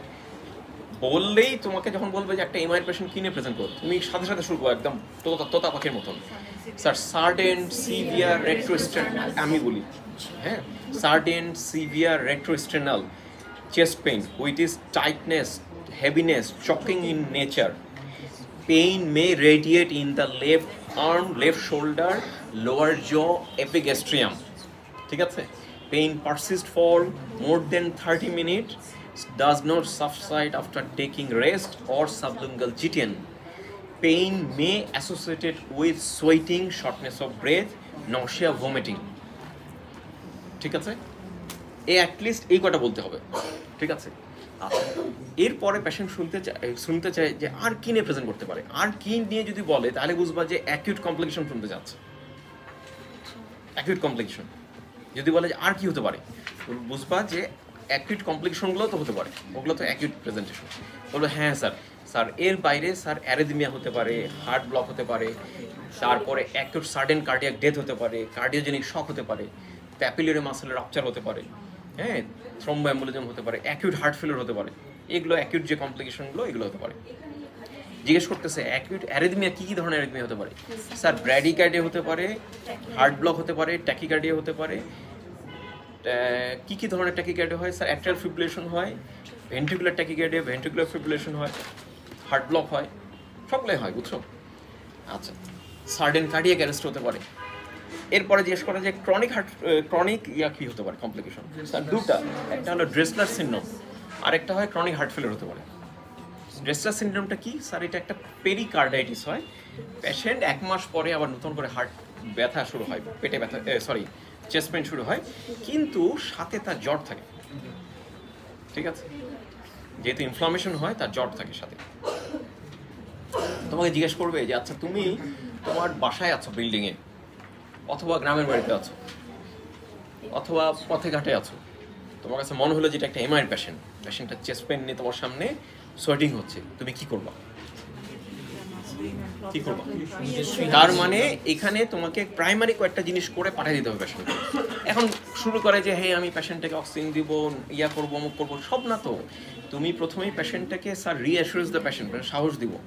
পেশেন্ট এখন সব জায়গায় গ্রামে গঞ্জে একটা ওষুধের দোকান তো পাবা, বলবো স্যার ইমিডিয়েটলি আমি তাকে 300 মিলিগ্রাম অ্যাসপ্রিন 300 মিলিগ্রাম ক্লপিডোগ্রেল চুইং ফর্মে বা মুখে ক্রাশ করে তাকে খেতে দিব। কেন চুইং ফর্মে দিই? কারণ সাবলিঙ্গালি কিছু অ্যাবজর্ব হবে ইমিডিয়েটলি, এবং সব দোকানে এখন সাবলিঙ্গাল জিটেন স্প্রে পাওয়া যায় বা জিটেন ট্যাবলেট পাওয়া যায়, তাহলে সাবলিঙ্গালি দিব। দিয়ে তাকে একটা ইমিডিয়েটলি একটা অক্সিজেন সিলিন্ডার সহ একটা অ্যাম্বুলেন্সে দিয়ে তাকে কার্ডিয়াক সেন্টারে পাঠাবো, হায়ার সেন্টারে পাঠাবো। ঠিক আছে? অনেকে বলে যে তাকে 40 মিলিগ্রাম অ্যাটোমাস্টেটিন ট্যাবলেটও খাওয়াই দিতে হবে, খাওয়াই পাঠাতে হবে। অনেকে বলে যে অ্যাটোমাস্টেটিন 40 মিলিগ্রাম ট্যাবলেট খাওয়াই দিয়েও পাঠাতে হবে। এটা কেউ না বলতে পারলে অসুবিধা নেই, কিন্তু এই যে কটা বললাম ওটা বলতে হবে। আচ্ছা, এরপরে বলবে যে তুমি এই হসপিটালে আছো বা একটা হসপিটালে আছো, তখন কীভাবে ম্যানেজ করবো? বলছে sir immediately admit the patient CCU with complete bed rest, high flow oxygen. তারপরে কয়েকটা জিনিস, যদি পেশেন্ট অ্যাসপ্রিন ক্লপিডোগ্রেল না পেয়ে থাকে তাহলে আমি 300 মিলিগ্রাম অ্যাসপ্রিন ক্লপিডোগ্রেল দিব, সাবলিঙ্গাল জিটেন স্প্রে দিব। তারপরেই তাকে ব্যথা কমানোর জন্য মরফিন বা প্যাথেডিন উইথ অ্যান্টিএমেটিক দিব। তারপরে পেশেন্টকে লো মলিকুলার ওয়েট হেপারিন দিব। আচ্ছা, এখানে একটা আজানটা শেষ। আচ্ছা, একটা কনফিউশন হচ্ছে, ওই কিছু কিছু এক্সামিনার মনে করতেছে যে লো মলিকুলার হেপারিনের ব্যাপারে যে স্ট্রেপ্টোকাইনেস না দিলে এটা দিব, কিন্তু লো মলিকুলার আসলে অ্যাকচুয়াল হলো লো মলিকুলার হেপারিন সবাইকে দিব। হ্যাঁ, এক্সামিনারও এবার ধরতেছিল লো মলিকুলার হেপারিন, কারণ এক একটা এক এক ওয়েতে কাজ করে। হ্যাঁ, লো মলিকুলার হেপারিন আমরা সবাইকেই দিব। স্ট্রেপ্টোকাইনেসের ব্যাপারে হলো যদি 12 ঘন্টার মধ্যে 6 থেকে 12 ঘন্টার মধ্যে আসে এবং কোনো কন্ট্রাইন্ডিকেশন না থাকে তাহলে আমরা স্ট্রেপ্টোকাইনেস তাকে দিব। হ্যাঁ, আর যদি পেশেন্ট 1 থেকে 2 ঘন্টার মধ্যে আসে তাহলে কি করব? যদি 1 থেকে 2 ঘন্টার মধ্যে আসে তাহলে প্রাইমারি পিসিআইতে যাব। এবার এক্সামিনার জিজ্ঞেস করতেছে তাহলে কি করব? Primary intervention, primary PCI, primary pulmonary percutaneous intervention. তার মানে তখনই তাকে করব, ক্যাথল্যাবে নিয়ে প্রাইমারি এনজিওগ্রাম করে তখনই তাকে আমরা করে থ্রম্বাসটা বের করে দিয়ে তাকে স্ট্যান্ডিং করে দাও। এটাকে প্রাইমারি পিসিআই, এটার মোস্ট মডার্ন ট্রিটমেন্ট। পেশেন্টের রিকভারি রেট এটাতে অনেক ভালো, মায়োকার্ডিয়ামকে অনেক বেশি সেভ করা যায়। এটা জানতে হবে, এবার পরীক্ষা জিজ্ঞেস করছে প্রাইমারি পিসিআই বলা হয়, প্রাইমারি পিসিআই জিজ্ঞেস করবে যদি পেশেন্ট 1 ঘন্টার মধ্যে আসে, 1-2 ঘন্টার মধ্যে, বুঝছো? হ্যাঁ, ওগুলো তো দিবই, চলতে থাকবে। স্ট্রেপ্টোকাইনেসের ব্যাপারে যদি 1 থেকে 2 ঘন্টার মধ্যে আসে তাহলে আর স্ট্রেপ্টোকাইনেসে যাবো না, একদম প্রাইমারি পিসিআইতে নিব। ঠিক আছে? আমাদের তো এখন এখানে এই হসপিটালে তো ক্যাথল্যাব আছে, হ্যাঁ, কার্ডিওলজিস্টও 24 ঘন্টা আছে। যদি এমন হয় যে একটা পেশেন্ট 1 ঘন্টা 2 ঘন্টার মধ্যে আসছে, তাহলে আর ওয়েট না করে সাথে সাথে তাকে ক্যাথে ঢুকায়, সুইটেবল মনে হলে যদি দেখি প্রেশার টেশার স্টেবল আছে, প্রাইমারি পিসিআই। ঠিক আছে? এনজিওগ্রাম করে তার সাক করে ইয়াটা বের করে নেওয়া হয়, থ্রম্বাসটা বের করে স্ট্যান্ডিং করে দেওয়া হয়। করলেই তোমার মায়োকার্ডিয়াম ড্যামেজ হওয়ার আগেই তুমি তো ব্লাড সাপ্লাই করে দিলা, তো মায়োকার্ডিয়ামটা ফুল ড্যামেজ হবে না তো। আচ্ছা, শুনো না, এটা কেউ বলেনি তোমাদেরকে? একটু অবাক লাগতেছে আমার কাছে। হ্যাঁ, হাই হাই, এই 2025 সালে এসে যদি না শোনো তো মুশকিলের ব্যাপার। ভালো একটু ঘাটবা নিজেরা, প্রাইমারি পিসিআই কি। আচ্ছা, আবার আসি। আচ্ছা, তাহলে ইনজেক্টেবল কয়েকটা জিনিস দিতে হবে আমাকে। মরফিন একটা দিলাম, একটা লো মলিকুলার হেপারিন দিলাম, একটা স্ট্রেপ্টোকাইনেস দিলাম। এরপরে ওরাল কিছু মেডিকেশন শুরু করতে হবে। যেমন আমরা 300 মিলিগ্রাম অ্যাসপ্রিন ক্লপিডোগ্রেল দিয়েছিলাম, ওইটা মেইনটেনেন্স হিসাবে আমরা 75 মিলিগ্রাম অ্যাসপ্রিন ক্লপিডোগ্রেল কন্টিনিউ করব। আমরা একটু হাই ডোজে অ্যাটোমাস্টেটিন দিতে হবে, যেমন 40 মিলিগ্রাম ওয়ান্স ডেইলি করে। ঠিক আছে? এটা কেন দিই আমরা? ওই যে অ্যাথেরোস্ক্লেরোটিক প্লাকটাকে স্টেবল করার জন্য এটা দেওয়া হয়, ইনফ্লামেশনটা ওখানে কমানোর জন্য দেওয়া হয়। এরপরে আমরা একটু পেশেন্টকে বিটা ব্লকার দিয়ে থাকি, কার্ডিওসেলেক্টিভ বিটা ব্লকার, যেমন মেটোপ্রোরল, বিসোপ্রোরল, কার্বিডোলল, এই ধরনের বিটা ব্লকার, কার্ডিয়াক ওভারলোডটা কমানোর জন্য। এটা কিন্তু প্রেশারের জন্য না। তারপরে আমরা এস ইনহিবিটর যেমন রেমিপ্রিল দেওয়া হয়, এটা হার্টের ওই অ্যানিরিজম যে হয় না, ওই অ্যানিরিজমটা প্রিভেন্ট করার জন্য দেওয়া হয়। তারপরে কমপ্লিকেশনের জন্য, কমপ্লিকেশন হলে ওটা ট্রিটমেন্ট দেওয়া হয়, যেমন হার্ট ফেলিওর হলে ডায়াবেটিস দিতে হবে, অ্যারিথমিয়া হলে অ্যারিথমিয়া ট্রিটমেন্ট দিতে হবে, যখন যে কমপ্লিকেশন হয় ওটা ট্রিটমেন্ট করতে হবে। এতটুকু ট্রিটমেন্ট পারবো না, অ্যাটলিস্ট এটা ডোজে যাবে না, এক্সামিনের এত সময় নাই ডোজ যাওয়ার মতো। তবে রিটেনে যদি আসে তখন রিটেনে তোমাদেরকে একটু ডোজ লেখা লাগতে পারে, তাও তো এখন মার্ক 2.5 মার্ক হয়ে গেছে, এত লেখার সুযোগ থাকে না, বুঝছো? তবে অ্যাটলিস্ট এটা একটা মেডিকেল ইমার্জেন্সি, এটা জানতেই হবে। আমি পড়ানোর সময় বারবার বলি যে মেডিকেল ইমার্জেন্সিগুলো যদি তুমি না পারো পরীক্ষা পাশ করাবে না। মেডিকেল ইমার্জেন্সিগুলো পারতেই হবে, তুমি যত ভালো পরীক্ষা দাও। মেডিকেল ইমার্জেন্সি না পারলে বলে দেওয়া হয় যে ঠিক না, তাকে রাখো, রেখে দাও। আচ্ছা, এখন এই যে এই লাস্ট ইসিজিটা একটু দেখি আমরা। এই ইসিজিতে দেখো ওয়েভগুলো অনেক বড় বড়। যখনই দেখবে একটা ইসিজির ওয়েভগুলো অনেক লম্বা চড়া, উপরে নামছে নিচে নামছে, তখনই বুঝবে এটা হাইপারট্রফি ইসিজি। হ্যাঁ, এখন হাইপারট্রফিটা কোন জায়গায়? সাধারণত ভেন্ট্রিকুলে হয়, অ্যাট্রিয়াতেও হতে পারে। তোমাদের জন্য আন্ডার গ্র্যাজুয়েশনে, আচ্ছা আজকের ক্লাসটা খেয়াল রাখবে, এটা আন্ডার গ্র্যাজুয়েশনের জন্য ক্লাস। পোস্ট গ্র্যাজুয়েশনের ক্লাস আমরা এত রসায় রসায় ক্লাস নেই না, ওটাতে অন্য ধরনের ক্লাস হয়। হ্যাঁ, তোমাদেরকে এটা ইজি করে নেওয়া, এবং এখানে আমরা অল্প অল্প কথা বলি। পোস্ট গ্র্যাজুয়েশনের ক্লাসে আরও বেস্ট টাইম অনেক কিছু আলাপ করা হয়। এখন এইখানে হাইপারট্রফি শুধু একটাই হাইপারট্রফি আমরা আলাপ করি, একটা দুইটা, ভেন্ট্রিকুলার হাইপারট্রফি। আচ্ছা, ভেন্ট্রিকুলার হাইপারট্রফির মধ্যে আবার যেটা কমনেস্ট লেফট ভেন্ট্রিকুলার হাইপারট্রফি, ওটাই আমরা আলাপ করি। লেফট ভেন্ট্রিকুলার হাইপারট্রফি যাওয়ার আগে আমাদেরকে আগে বুঝতে হবে যে ইসিজির যে লিডগুলো কোনটা কোন ভেন্ট্রিকলকে রিপ্রেজেন্ট করে। সহজভাবে দেখো তো, তুমি যদি লজিক দিয়ে চিন্তা করো, আমরা ইসিজি লিডগুলো কিভাবে বসাই? এখানে 1 V1 V2 3 4 5 6 এভাবে বসানো হয়। তাহলে রাইট ভেন্ট্রিকলকে কে রিপ্রেজেন্ট করবে? V1 V2। লেফটকে কি রিপ্রেজেন্ট করবে? 5 6। আর 3 4 রিপ্রেজেন্ট করবে ইন্টারভেন্ট্রিকুলাম সেপ্টামকে। আচ্ছা, যেই ভেন্ট্রিকল মাসলগুলো হাইপারট্রফি হবে, মোটা হয়ে যাবে, ওদিকে পজিটিভ ওয়েভগুলো বড় হবে। এখন বড় পজিটিভ ওয়েভ কোনটা? আর ওয়েভ। আর নেগেটিভ ওয়েভ বড় কোনটা? S wave. S wave. তা যেই দিকে তুমি আর ওয়েভগুলো টল পাবে, তার মানে ওদিকে ভেন্ট্রিকল হাইপারট্রফি হয়েছে। আর যেদিকে আর ওয়েভ টল পাবে, তার অপোজিট সাইডে তুমি নেগেটিভ ওয়েভগুলো ডিপ পাবে। এখন তুমি নিজেই বের করো, দেখো তো কোন দিকে আর ওয়েভ টল হয়েছে। V56। V56 কোথাকার লিড? একটু আগে যে দেখালাম, লেফটের। এখন তাহলে রাইটের দেখো তো নেগেটিভ ওয়েভগুলো বড় হয়েছে কিনা। V1 2 3 এদিকে এগুলো ডিপ হয়েছে না? তাই বোঝা যাচ্ছে এটা লেফট ভেন্ট্রিকুলার হাইপারট্রফি।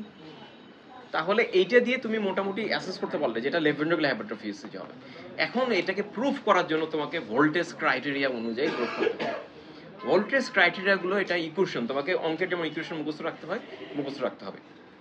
ইকুয়েশনটা লেখো।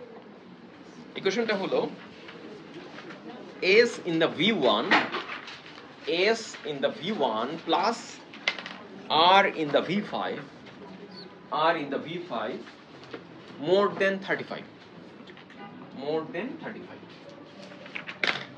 এটা একটা ইকুয়েশন। আরেকটা ইকুয়েশন হলো R in the V6 more than 25, R in the V6 more than 25। এটা মানে কি? এটা মানে হলো আমরা এই যে S in the V1, এখানে আমরা দেখবো যে কত মিলিমিটার। ওই যে একটা ছোট ছোট ঘর হলো 1 মিলিমিটার। আমরা এখানে ক্যালকুলেট করবো যে কত মিলিমিটার, আর R in the V5 কত মিলিমিটার। এই দুইটাকে যোগ করবো, যোগ করে দেখবো যে এটা যদি 35 মিলিমিটারের বেশি হয়, তাহলে এটা প্রুফ করবে যেটা হাইপারট্রফি হয়েছে লেফট ভেন্ট্রিকল। আর R in the V6 যদি দেখি 25 মিলিমিটারের বেশি আছে, তাহলে এটাও প্রুফ করে যে এটা লেফট ভেন্ট্রিকল হাইপারট্রফি হয়েছে। এটাই হলো ভোল্টেজ ক্রাইটেরিয়া। ঠিক আছে, আরো অনেক ক্রাইটেরিয়া আছে। তোমরা যদি ইসিজির বইগুলোতে যাও, সহজ ইসিজির বই হলো আব্দুল্লাহ স্যারের ইসিজি বইটা, ওটাতে যদি যাও দেখবে যে আরো অনেক ক্রাইটেরিয়া আছে। এইটা হলো সবচেয়ে আন্ডার গ্রাজুয়েশনের জন্য সবচেয়ে সহজ ক্রাইটেরিয়া, এটা জানলেই হবে। ঠিক আছে, আচ্ছা এই শেষ করে নিতে আমি।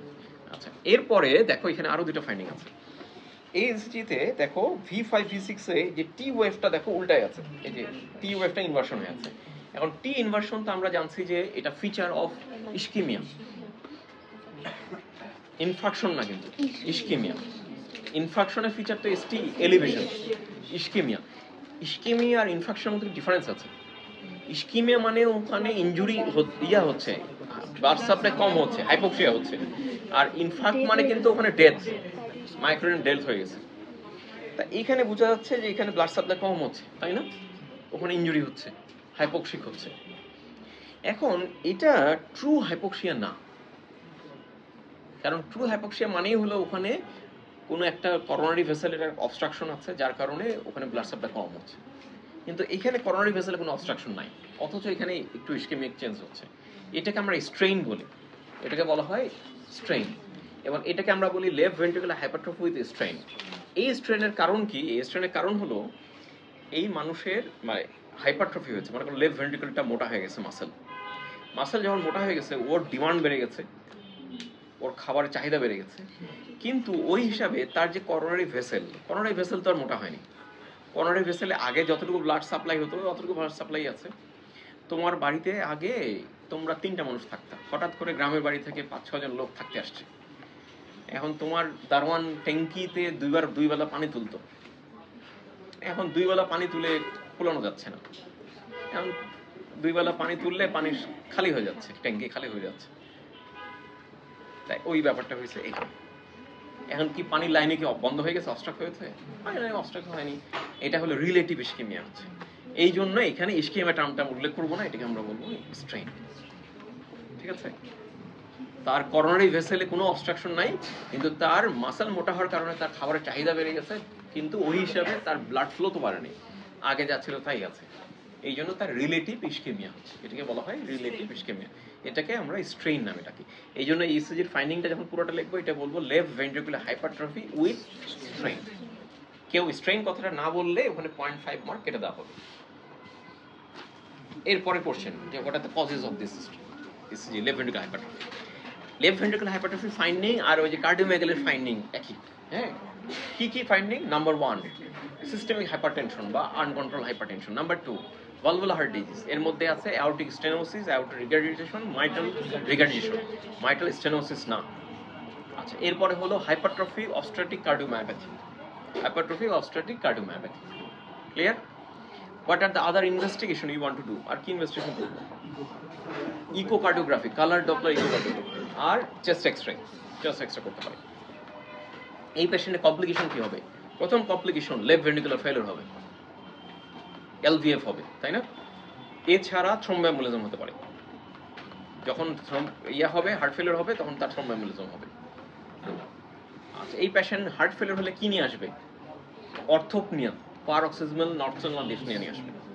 আচ্ছা, তোমাকে জিজ্ঞেস করবে যে এই পেশেন্টটা তোমার কাছে কয়েকদিন পরে আসলো যে স্যার আমি গত 5-7 দিন যাবত রাতে ঘুমালে চিত হয়ে শুলে শ্বাসকষ্ট হয়, ঘুমাতে পারি না, আমি বসে থাকি সারা রাত, চিত হয়ে শুলেই শ্বাসকষ্ট হয়, অথবা ঘুমাতে পারি কিন্তু মিড নাইটে আমার শ্বাসকষ্ট ঘুম ভেঙে যায়, আমি তখন হাঁটাহাঁটি করি তখন একটু শ্বাসকষ্ট কমে।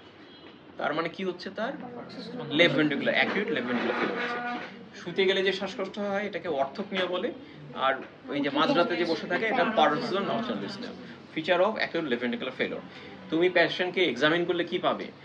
আমি পেশেন্টকে এক্সামিন করলে স্যার গ্যালাব রিদম পাবো, তারপর অ্যাপেক্স বি শিফটেড থাকবে, তার পালসাস অল্টারনেন্স পেতে পারি, বায়োল্যাটারাল ফাইন বেজাল ক্রিভিটেশন পেতে পারি স্যার। ঠিক আছে, এই কয়টা ফিচার পাবো। এই পেশেন্টটার কি ট্রিটমেন্ট কি? তোমার কাছে আসছে, তুমি ওয়ার্ডে ডিউটিতে আছো, তোমার কাছে আসছে প্রচণ্ড শ্বাসকষ্ট নিয়ে, আমি বলবো যে স্যার প্রথমেই আসা মাত্র আমি এবিসি চেক করবো স্যার, পেশেন্টটাকে প্রপড আপ করে রাখবো, হাই ফ্লো অক্সিজেন দিব, এবং একটা ইঞ্জেকশন ইমিডিয়েটলি দিতে হবে, কি ফ্রুসামাইড ইঞ্জেকশন দিতে হবে, ডায়াবেটিক্স ফ্রুসামাইড ইঞ্জেকশন দিতে হবে। ঠিক আছে, এতটুকু শুনলে স্যাররা খুশি। তারপরে অ্যাকর্ডিং টু দ্য কজ আমি তাকে ট্রিটমেন্ট দিব। তার যদি প্রেশার বেশি থাকে প্রেশার কমাবো, আর যদি ইসকেমিক হার্ট ডিজিজ থাকে তো ইসকেমিক হার্ট ডিজিজ ট্রিটমেন্ট দিতে হবে, ভালভুলার হার্ট ডিজিজ থাকলে ওটা ট্রিটমেন্ট করতে হবে। আচ্ছা, এর বাইরে সিভিএস থেকে কোশ্চেন করবে, রিমেটিক ফিভারের কোশ্চেন করবে, হ্যাঁ, ডায়াগনস্টিক ক্রাইটেরিয়া, ট্রিটমেন্ট জিজ্ঞেস করবে, তারপরে তোমাদেরকে ক্লাসিফিকেশন অফ অ্যারিথমিয়া জিজ্ঞেস করবে, ব্র্যাডি অ্যারিথমিয়া, ট্যাকি অ্যারিথমিয়া, তারপরে তোমাদেরকে জিজ্ঞেস করবে হাইপারটেনশন বলার আগে তোমাদেরকে বলবে যে নর্মাল ব্লাড প্রেশার কত বলো। দেওয়ানোর জন্য 1 নম্বর কোশ্চেন, কাউকে যদি ফেল করাতে চায়, এমন এবার ফেল করাইছে, আমার সামনেই ফেল করাইছে, জিজ্ঞাসা করছে, তারপরে বলে যে স্যার 120/80। এটা যাকে জিজ্ঞেস করে সে মনে করো ওরকম ক্যান্ডিডেট যে পুরো পরীক্ষাটাই ওরকম দিছে, এবং যাকে এটা ধরে বুঝে নিই যে একে আর পাশ করা হবে না, আমি আর ইন্টারনাল হয়ে আর কি করবো বলো, আমি তখন পিছনে হেলান দিয়ে বসে বুঝছো। এখন মনে করো পরীক্ষা এরকমই খারাপ দিচ্ছে, আর তোলা যাচ্ছে না, সবসময় এটা রেঞ্জে বলতে হবে। হ্যাঁ, সিস্টোলিক হলো 90 to below 140, diastolic 60 to below 90, এইভাবে বলতে হবে। তারপরে জিজ্ঞাসা করতে শুরু করছে যে ব্লাড প্রেশারের ক্লাসিফিকেশন বলো। ব্লাড প্রেশারের ক্লাসিফিকেশন একটা কিন্তু মাইল্ড, মডারেট, সিভিয়ার একটা আছে প্রেশারের রেঞ্জে। আচ্ছা, যদি বলে হাইপার টেনশনের ক্লাসিফিকেশন বলো, ইটিওলজিক্যাল ক্লাসিফিকেশন, তাহলে বলতে হবে কি প্রাইমারি, সেকেন্ডারি। এটাও বলতে পারতেছে না ও। প্রাইমারি বা ইডিওপ্যাথি কত পার্সেন্ট? 95%। আর 5% হলো সেকেন্ডারি। সেকেন্ডারি কি কি কজ আছে? রেনাল কজ আগে, তারপরে এন্ডোক্রাইন, তারপরে আদার। একটা বলতে পারেনি। আচ্ছা, তারপরে অ্যান্টি হাইপারটেনসিভ ড্রাগের নাম বলো দুই একটা, একটা বলতে পারেনি। ওখানে এ বি সি দিয়ে ডি এইভাবে বলবে, সহজ। কমপ্লিকেশন বলো কি কি হতে পারে প্রেশারে। তারপরে এই যে লেফট ভেন্ট্রিকুলার ফেলিওর, এটা তো একটা কমপ্লিকেশন। হ্যাঁ, এটা ধরবে। তারপর ইসকেমিক হার্ট ডিজিজের ক্লাসিফিকেশন বলতো কিভাবে বলবো? প্রথমে stable angina, unstable angina, MI. MI দুই ধরনের, স্টেবল এবং নন স্টেবল।